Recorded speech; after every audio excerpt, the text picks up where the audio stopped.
Well, I would say that 3 times is significant.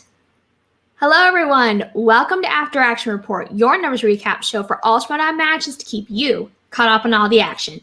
I'm your host, Megs, here for the Call to Action podcast channel, and today I'm breaking down the 5 matches that happened this week, including that pay-per-view event on Friday. So if you have not seen it and don't want to be spoiled, consider this your one and only spoiler warning.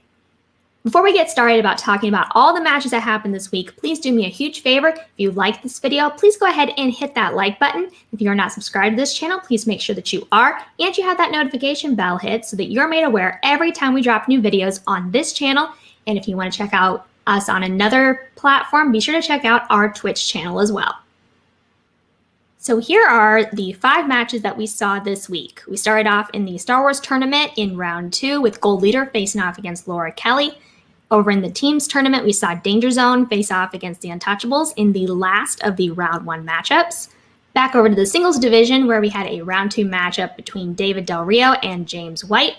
And in the Battlefield pay-per-view event, we saw Frankie Alvarez face off against Rick the Rager Radis, and the IG title match with Mike Kalinowski facing off against Amaru Moses. So if you're paying attention to the factions, you do see that the usual suspects appeared in 3 of the matches this week. They unfortunately do not come away with the win in any of those appearances. However, the Finstock Exchange and the Dungeon both had 2 matches in this week, and both of those instances for each faction, they came away with the W. And this is also a big week for Mike Kalinowski because not only is he going for his 2nd defense, this is his 3rd title match appearance this season. And the significance of 3 will come into play further into this week. Moving right into our first match of the week, we saw Gold Leader face off against Laura Lights Out Kelly. Coming out of round 1, Gold Leader is up by 3, 11-8, able to come away with the perfect round plus the bonus, and Laura unfortunately missing 2 questions here in round 1. Moving into round 2, Gold Leader elects to have Laura spin first, who she spins away from Return of the Jedi and ends up taking A New Hope. She's able to come away with 9 out of 10 points, checking down a multiple choice once, but not giving away any steal opportunities. Gold Leader takes Revenge of the Sith. This is actually the 2nd time he has done this on the first spin, and he sweeps the round for the full 10 points. This does give Gold Leader a gain of 1 to be up by 4, 21-17 going into the 3rd round. Where we see that Laura is able to hit a 2-pointer in Who Said It and a 3-pointer in the Star Wars Underworld, which does bounce it over to Gold Leader to hit his 2-pointer in the Jedi Order. This leaves Laura with her 5-pointer in Return of the Jedi. She unfortunately is not able to answer that question correctly, which does give Gold Leader the win with a final score of 23-22. Where Gold Leader answered 17 of 17 questions for 100% accuracy and scored 100% of 23 available points. Laura Kelly answered 15 of 18 questions for 83% accuracy and scored 71% of 31 available points.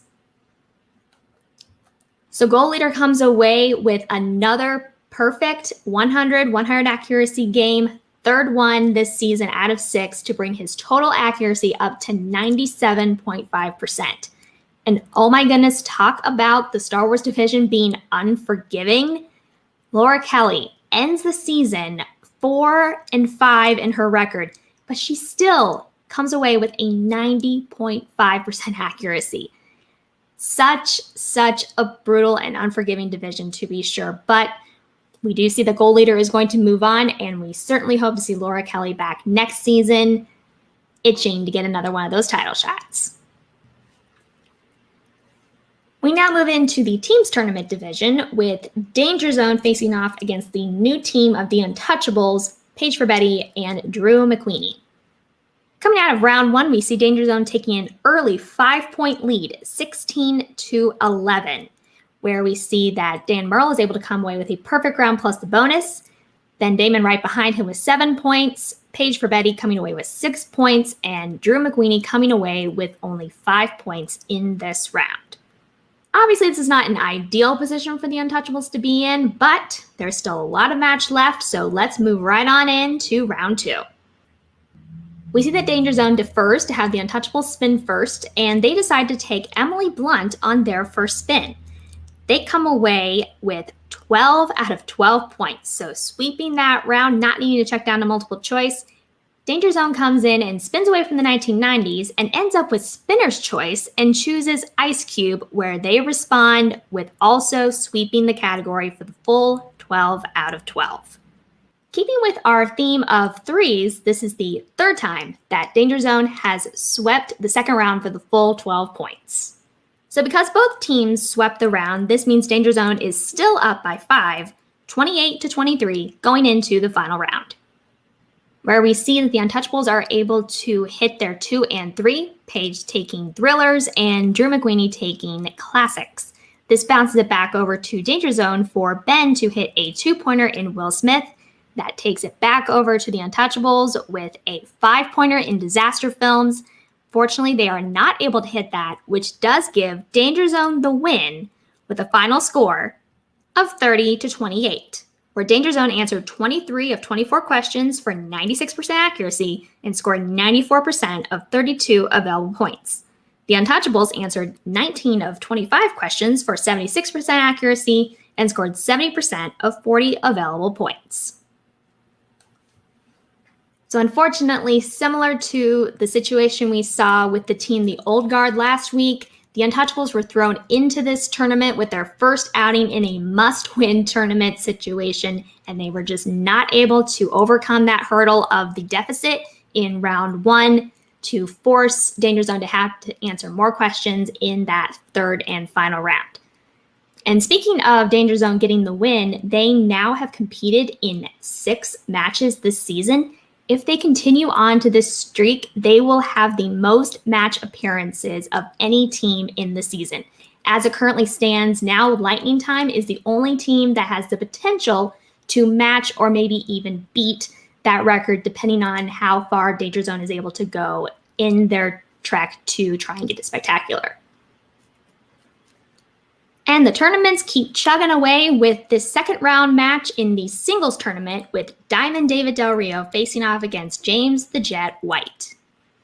Coming out of round 1, James White is up by 2, 7-5. Moving into round 2, we see James defers to have David spin first, who decides to take dramas on his first spin. He comes away with 6 out of 8 points, checking down a multiple choice twice, but does not give away any steals. James unfortunately spins opponent's choice and is given Reese Witherspoon by his opponent. He is able to come away with also 6 out of 8 points, checks down a multiple choice once, but also misses that question, but it is not able to be stolen. So at this point, James is still up by 2, 13-11. Where we see it goes back and forth, David hitting a 2-pointer in comedies, back over to James to hit his 2-pointer in thrillers. David hits a 3-pointer in the 2000s, back over to James White, who misses his 3-pointer in musicals. That leaves him with a 5-pointer in remakes and reboots, which he does hit, and it bounces it back over to David for his 5-pointer, which is in Quentin Tarantino. He does hit that question, which does give David Del Rio the win with a final score of 21-20, where David Del Rio answered 12 of 16 questions for 75% accuracy and scored 75% of 28 available points. James White answered 12 of 15 questions for 80% accuracy and scored 74% of 27 available points. So both competitors come out of this game with some impressive pulls there in that final round. And while James White only missed 3 questions, while David Del Rio missed 4 questions, that 3-pointer there in that final round opened up the door to allow David to come away with that 5-point pull to give him the victory on this match. So we do see that this is the end of James White's singles career, but David Del Rio is going to go ahead and move forward in this tournament, and he will face William Bibiani later on. We're going to move into our pay-per-view event with the undercard being rookie sensations and currently without any losses, Frankie the Animal Alvarez and Rick the Rager Radis. Round 1 is a little rough for both these competitors, but Radis does come away with the 1-point advantage, 5-4.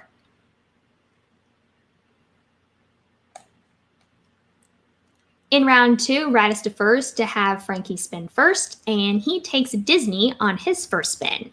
comes away with 4 out of 8 points, checking down to multiple choice once, misses a 2-point and that multiple choice question, and the multiple choice question is stolen by Radis for 1 point of steals. And Rager spins away from Marvel and spins Spinner's Choice on his spin and ends up taking Meg Ryan. He comes away with 6 out of 8 points, misses 1 question for 2 points, and that is stolen by Frankie Alvarez. So with the steals and their respective performances inside of their round 2s, we see that Radis is able to gain 1 point to now be up to 12-10 going into the 3rd round.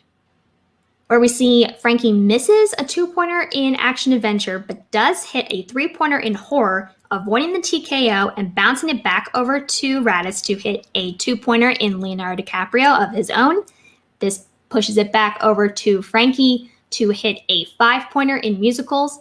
Unfortunately, he is unable to hit that, which does give Rick the Rager Radis the win with a final score of 14-13. Where Frankie Alvarez answered 8 of 16 questions for 50% accuracy and scored 45% of 29 available points. Rick Radis answered 10 of 15 questions for 67% accuracy and scored 64% of 22 available points.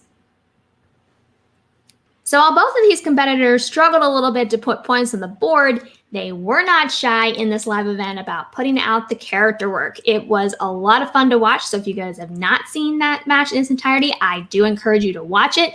Again, while it was not a high-scoring match or something to write home about as far as accuracy goes, it was fun to watch, and Frank did manage to avoid that TKO, which the FinStock Exchange rookies have been racking up this season, and does make Rick the Rager Radis have to answer some questions there in round 3. We move into our final match of the week, which does move us into the IG division with Mike the Killer Kalinowski facing off against the number 1 contender, the silent assassin, Amaru Moses.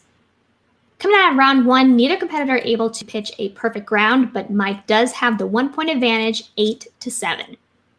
Mike elects to spin first and takes Batman on the first spin. He comes away with 9 out of 10 points, checking down the multiple choice once, but not giving away any steals. Amaru spins away from Planet of the Apes and ends up taking Middle Earth on his spin, where he sweeps this category for the full 10 points. This does give Amaru a gain of 1 point to where he is now tied 17-all with Mike going into the betting round. As a champion, Mike spins the wheel and lands on graphic novels, where they both answer correctly for 3 points, so we are still tied at 20 going into the buzzer speed round. In this round, we see that Mike answers question 1 correctly, misses question number 2, and Amaru comes behind him answering the 3, 4, and 5 questions correctly. So this gives Amaru 3 points in this round and Mike 0 points, which for the first time in this match, Mike is down with Amaru gaining 3 points to be up by 3, 23-20. Coming into the championship round, Mike misses a 2-pointer in Marvel, but hits his 3-pointer in DC to bounce it back over to Amaru, who hits a 2-pointer in Fantasy Sci-Fi that again puts Moses up in the lead. Bounce it back over to Mike for a 5-pointer in Alien and Predator, which he does hit. That leaves Amaru with some questions to answer. He misses a 3-pointer in Transformers. This leaves him with his 5-pointer in Back to the Future. Unfortunately, he is unable to hit that, so this gives Kalinowski the win with a final score of 28-25. Where Mike Kalinowski answered 17 of 21 questions for 81% accuracy and scored 72% of 39 available points. Amaru Moses answered 17 of 22 questions for 77% accuracy and scored 64% of 39 available points. So we see that Mike Kalinowski has now become the only competitor in IG to have successfully defended the IG belt twice. But Amaru did not make this easy on him. They stayed neck and neck right up until that speed round where Moses pulled away, giving him a 3-point lead going into that final round But with those misses in that final round, Mike is able to reverse sweep that lead to where he wins the game by 3 points. So Mike Kalinowski should be facing off against Robert Parker at Spectacular for his 3rd title defense. But who knows from that live event over in New York whether Chandra Dandapani is going to try and get himself another chance off of his faction mate Paulo Yama's free-for-all title shot. There is so much drama circling around this title match. You are not going to want to miss Spectacular live or on pay-per-view for sure. And that's going to do it for this week's episode. But don't worry, I'm going to be right back here next Monday covering all the action. Please make sure that you are leaving comments if you are enjoying these videos. I love talking to you guys about stats. If you have questions, leave comments here or check out the socials listed in the description of this video. All of the breakdowns for these matches will be posted on the Twitter and Facebook accounts for the Call to Action podcast channel, as well as the MTS Facebook pages. Until next time, for the entire Call to Action podcast crew, I'm your host, Megs, and this is After Action Report, signing off.